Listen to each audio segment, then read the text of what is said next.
भारत के इतिहास में बहुत महत्वपूर्ण दिन है।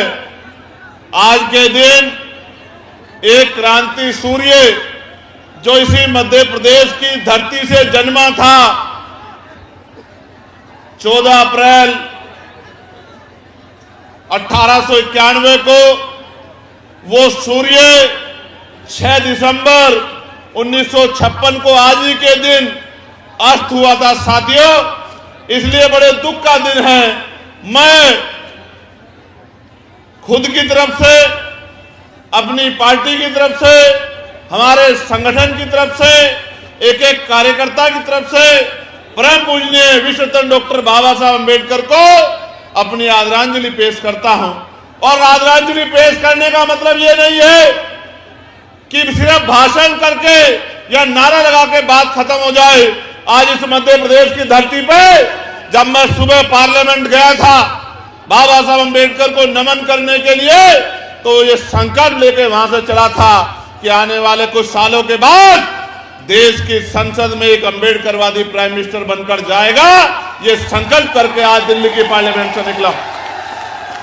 प्यारे साथियों, बाबा साहब को मानने का मतलब है बाबा साहब को जानना। जब तक आप बाबा साहब को जानोगे नहीं, तब तक आप बाबा साहब को मान नहीं सकते।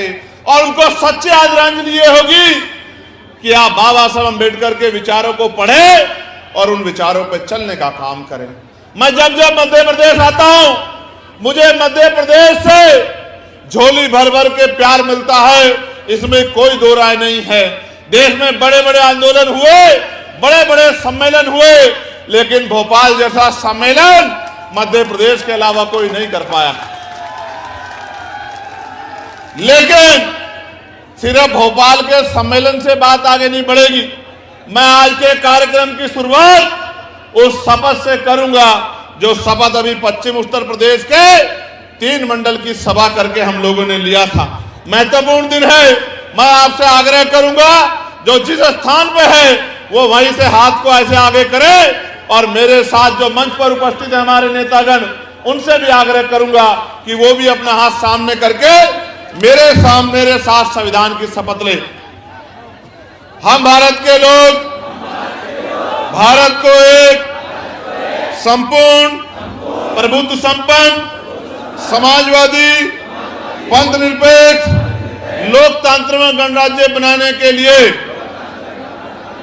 तथा उसके समस्त नागरिकों को सामाजिक, आर्थिक और राजनीतिक न्याय, विचार, अभिव्यक्ति, विश्वास, धर्म और उपासना की स्वतंत्रता,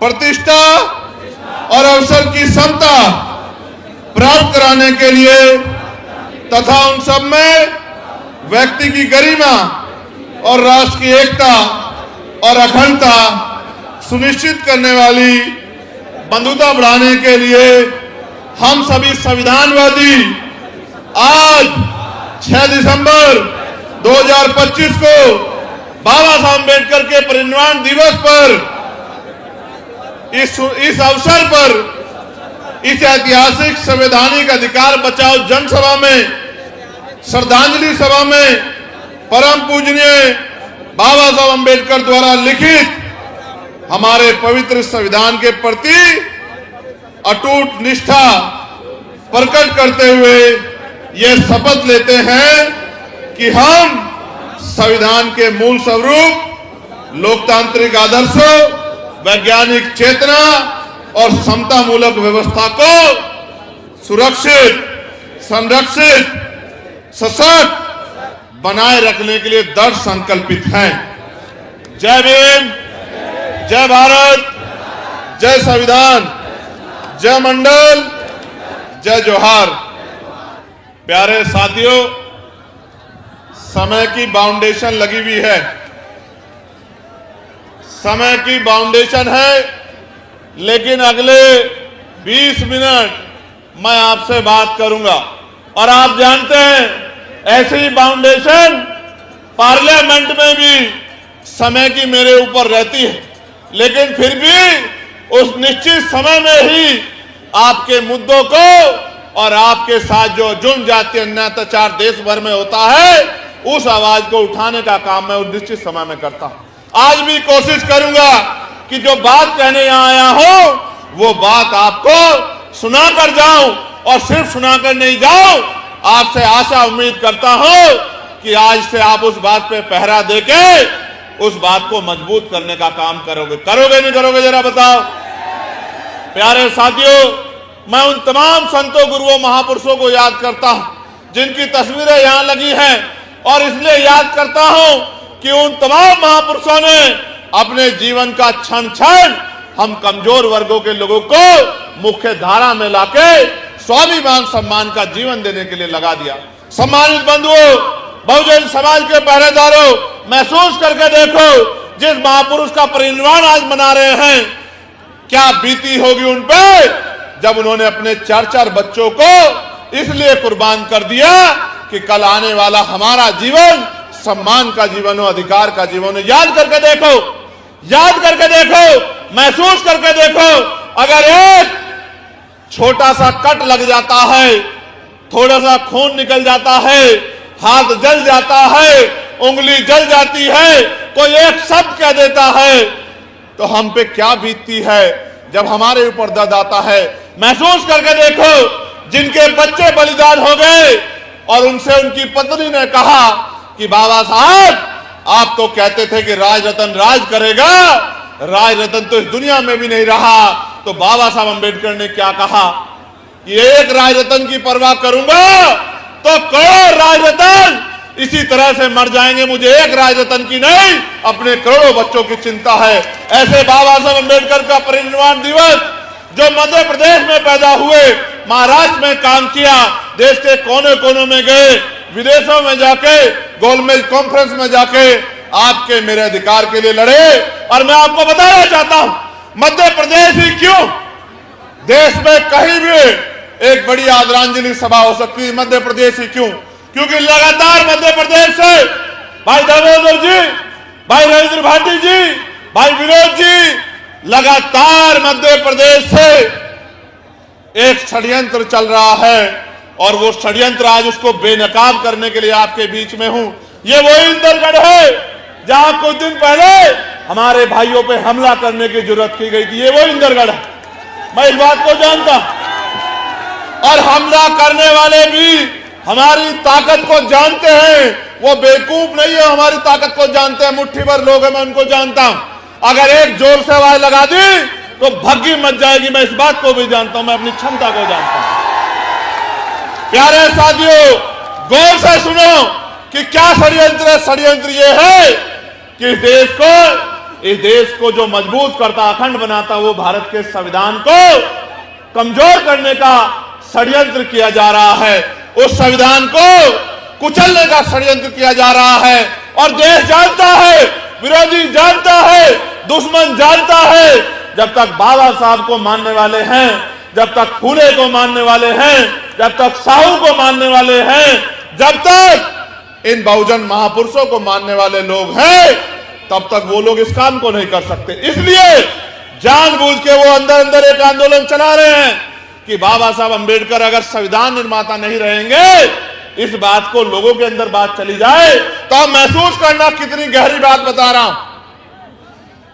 मरते रोज लोग हैं, सड़क पे एक्सीडेंट होते हैं, लोग जलकर मरते हैं, पीड़ा में मरते हैं, तमाम तरह के अन्य अत्याचार में मरते हैं, लेकिन हम उस दुख को कितने समय तक गले से लगाते हैं, हम उस दुख को कितने देर तक याद रखते हैं, हमें उसकी पीड़ा कितनी देर होती है, इस बात को समझना पड़ेगा मेरे साथियों। वो जानते हैं अगर इनके मन से बात निकल जाए कि बाबा साहब अम्बेडकर संविधान निर्माता नहीं है, तो अगर कल हम संविधान को बदलने की कोशिश करेंगे तो ये लोग चुप हो जाएंगे, क्योंकि ज्यादा देर ये दुख नहीं रख पाएंगे मन में। और जब तक ये बात इस देश के इतिहास पर लिखी है, इस देश की छाती पर लिखी है कि बाबा साहब अम्बेडकर संविधान निर्माता है, किसी की मां ने दूध नहीं पिलाया कि वो संविधान की तरफ आंख उठाते थे। मेरी बात को आप याद रखें। इसलिए जानबूझ के षड्यंत्र करके आपके मन में जो संवेदना है, जो भावना है बाबा साहब अम्बेडकर इस देश के प्रति और इस देश के संविधान के प्रति है, उन भावनाओं को परिवर्तन करने के लिए आंदोलन चलाया जा रहा है। हालांकि ऐसे आंदोलन से होता कुछ नहीं है, कुछ नहीं होता है। यह आंदोलन आज नहीं चला, ये तो 1980 से पहले जब तक मान्यवर काशीराम साहब उनके साथी सड़कों पे आके समाज को जागरूक नहीं कर रहे थे, उससे पहले भी बाबा साहब को इन्हीं शब्दों से अपमानित करने का काम देश के नेता करते थे, चाहे वो कोई भी पार्टी के लोग रहे हो, किसी भी संगठन के लोग रहे हो। ये वही भारत है जिसमें बाबा साहब अम्बेडकर की सब यात्रा निकाली गई। ये वही भारत है जीते जी बाबा साहब अम्बेडकर को अपमानित किया गया। इतना पढ़ने के बाद, इतना ज्ञान हासिल करने के बाद और देश को संविधान रूपी इतनी बड़ी शक्ति देने के बाद उनको अपमानित किया गया। अंग्रेजों के साथ जोड़ के उनके विरोध में जाति के आधार पे मैं आपको बस ये बताना चाहता हूं, ये षड्यंत्र पुराना है, लेकिन मैं आपको एक घटना के बाद साथ इस बात को मजबूत करके बताऊंगा। महाराष्ट्र में नामांतर आंदोलन चल रहा था। माननीय अध्यक्ष जी, मेरी बात पर गौर करना। महाराष्ट्र में नामांतर आंदोलन चल रहा था। महाराष्ट्र में जो मराठा यूनिवर्सिटी है उसका नाम बाबा साहब अम्बेडकर के नाम पर करने की बात चल रही है। वहां के अम्बेडकरवादी लोग आंदोलन कर रहे थे। गौर से सुनना नौजवान साथियों, वो आंदोलन कर रहे थे। 79 में गोलियां चली, कई नौजवान शहीद हो गए। सरकार ने नाम नहीं बदला, सरकार राजी नहीं थी। लेकिन इधर काशीराम साहब गांव-गांव जाके इस उत्तर प्रदेश, मध्य प्रदेश, बुंदेलखंड के अंदर, राजस्थान के अंदर, पंजाब के अंदर, हरियाणा के अंदर बाबा साहब के विचारों को लोगों से जोड़ने का काम कर रहे हैं। एक ऐसा समय आया कि उधर नामांतर का आंदोलन चल रहा था, शरद पवार जी की सरकार थी, और दूसरी तरफ यहां उत्तर प्रदेश में 14 अप्रैल 1989 को एक यूनिवर्सिटी का नाम बाबा साहब अम्बेडकर के नाम पर रखा गया। यह आंदोलन नहीं चल रहा था उत्तर प्रदेश में, आंदोलन महाराष्ट्र में चल रहा था, नाम उत्तर प्रदेश में रखा गया। क्यों? क्योंकि बाबा साहब अम्बेडकर के अनुयायी मान्यवर काशीराम साहब ने बाबा साहब के नाम पे जन समर्थन जुटाने का काम तैयार कर दिया था और घर घर तक बाबा साहब की बात पहुंचाने का काम कर दिया था। इसलिए हमको लगा इस देश में कुछ भी सामाजिक नहीं है, कुछ भी सामाजिक नहीं है, सब राजनीतिक है। आज अगर आपकी जरूरत होगी, यही नेता आपके पैरों में पड़े दिखाई देंगे, आपके पैर पकड़े दिखाई देंगे, आपका हाथ अपने सर पे रखवा रहे होंगे, आपको भाई, चाची, ताई, बहन कह रहे होंगे, और जब चुनाव खत्म हो जाएगा, इनका मतलब खत्म हो जाएगा, आपकी गली बस्ती में पैर भी नहीं रखेंगे। मेरी बात को आप याद रखना। ना होता वोट का अधिकार, ये हम पढ़ते हैं बाबा साहब अम्बेडकर को, हम पार्लियामेंट की डिबेट पढ़ते हैं, और मैं आपको सच बता रहा हूं, SIR चल रहा है। इस वोट को दिलाने के लिए बाबा साहब अम्बेडकर ने लंबे समय तक गोलमेज कॉन्फ्रेंस में और देश के तमाम नेताओं को सहमत किया कि एक एक बालिग व्यक्ति को वोट का अधिकार मिलना चाहिए। कोई राजी नहीं था, कोई कहता पूंजीपतियों को मिलना चाहिए, कोई कहता पैसे वालों को, कोई कहता पढ़े लिखे लोगों को। बाबा साहब अम्बेडकर ने कहा, जब तक मेरे इस कमजोर हक वंचित समाज को, मेरी बहनों को, माओ को, मेरे नौजवान बच्चों को, बुजुर्गों को वोट का अधिकार नहीं मिलेगा, लोकतंत्र पैदा नहीं हो सकता। यह बात मैंने आपको किसने बताई? आप याद रखो, काशीराम साहब कहते थे, चमचों को कुछ मत कहो, जिन हाथ में चमचे हैं उन हाथ पे चोट मारो। इन चमचों के पिताजी कौन है, इन चमचों की पार्टी कौन सी है, इस बात को बस अपने दिमाग में बिठा लो, और उस पार्टी का एक भी आदमी जीतना नहीं चाहिए। ये सब सीधे हो जाएंगे। मेरी बात को आप याद रखो। ये जो रोज आपके खिलाफ मुहिम चलाते हैं ना, जो नेता आपके खिलाफ बोल रहा है, कुछ मत करो, लोकतंत्र है, बोलने की आजादी है, व्यक्ति की आजादी है, बस उसकी आईडी निकालो, उसका पता निकालो, और ये देखो कि वो और उसका परिवार कौन सी पार्टी से जुड़ा हुआ। और जब आपको पता लग जाए तो जन जागरण अभियान चला चला के अपने एक एक आदमी को बताने का काम करो कि इस पार्टी के व्यक्ति को किसी भी कीमत पे हम लोग विधानसभा, लोकसभा में जाने नहीं देंगे। मैं आज लिख के कहता हूं, इस देश में अच्छे अच्छे सीधे हुए हैं और अच्छे अच्छे सीधे हो जाएंगे। कुछ ही दिनों की बात है, मेरी बात को आप याद रखें। MP की हवा बदल रही है, नौजवानों में गुस्सा है, बहुजन चेतना जाग रही है, और मैं लिख के देता हूं, याद करो, जब मध्य प्रदेश से जाके बाबा साहब अंबेडकर महाराष्ट्र में आंदोलन को खड़ा कर सकते हैं, जब मान्यवर काशीराम साहब पंजाब से जाके उत्तर प्रदेश में आंदोलन को खड़ा कर सकते हैं, बस आपके अंदर हौसले की कमी है। 90% आबादी SC ST OBC की है मध्य प्रदेश में, SC ST OBC की, आप में हौसले की कमी है। ये कांग्रेस के लोग किसकी वोट से MLA बनते हैं, ये बीजेपी के लोग किसकी वोट से MLA बनते हैं? वो तो 90% आपका है और राज किसी और का है। मैं तो जानता हूं कि मध्य प्रदेश में क्या हो रहा है। मान्यवर काशीराम साहब को मध्य प्रदेश से बहुत उम्मीदें थी और इस बेल्ट से और ज्यादा उम्मीदें थी। वो कहते थे इस बेल्ट का मेरा बहुजन समाज का व्यक्ति स्वाभिमानी है, वो भूखा रह लेगा लेकिन स्वाभिमान से समझौता नहीं करेगा। इसका उदाहरण 2 अप्रैल 2018 को हमने देखा था।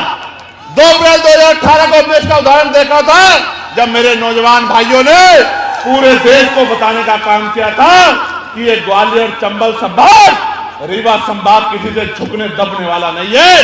प्राणों का बलिदान देके उस आंदोलन को अपने खून से सींचा था मेरे भाइयों। सम्मानित साथियों, यहां से एक आदमी निकला और मैं उसको इसलिए बाबा नहीं कहता क्योंकि देश के प्रधानमंत्री जी भी उसको बाबा नहीं कहते, वो कहते हैं मेरा छोटा भाई। आप सुन लेना, मैं संवैधानिक व्यक्ति हूं। तो जब प्रधानमंत्री सांसद हैं, वही सांसद ही प्रधानमंत्री बने हैं, जब वो छोटा भाई कहते तो मैं काहे को बाबा कहूं? मैं तो एक ही बाबा को जानता हूं जिनका नाम है डॉक्टर बाबा साहब अम्बेडकर। तो उन्होंने नारा दिया कि जात पात की करो विदाई, तो दामोदर साहब खड़े हो गए, बोले जी विदाई कर देंगे, ठीक है, लेकिन मेरे 5-4 सवाल हैं, इनका जवाब दे दो। तो मैंने मीडिया से सुना कि अच्छी डिबेट चल रही है, चर्चा होनी चाहिए। तो एक कैमरामैन ने, एक पत्रकार ने उनके आगे माइक किया कि साहब जात पात की विदाई कर रहे हो तो जात पात खत्म कर दोगे? तो बोले नहीं, हम हिंदू भाई भाई की बात तो कर रहे हैं, लेकिन हम जात पात खत्म नहीं करना चाहते, हम जात पात में जो अहंकार है वो खत्म करना चाहते हैं। समझो मेरी बात को, वो कह रहे हैं कि हम जात पात नहीं खत्म करना चाहते, जात पात में जो अहंकार है वो खत्म करना चाहते हैं। ये अहंकार तो आपके महापुरुषों ने, आपके पूर्वजों ने तब भी खत्म नहीं किया जब बाबा साहब अंबेडकर इस देश में लड़ रहे थे कि हिंदू धर्म में, सनातन में जो कुरीतियां है उनको निकालने का काम किया। तो बाबा साहब जैसे पढ़े लिखे आदमी की बात आप लोग नहीं माने, आज के लोगों की बात आप कहां मानने वाले हैं? तो इसलिए मैं आपसे कह रहा हूं। फिर उन्होंने, पत्रकार ने उनसे कहा कि भाई सवाल ये आ रहा है कि आप अनमैरिड हो, तो क्या किसी दलित समाज की बेटी से आप शादी करोगे? तो चेहरे का रंग बदल गया।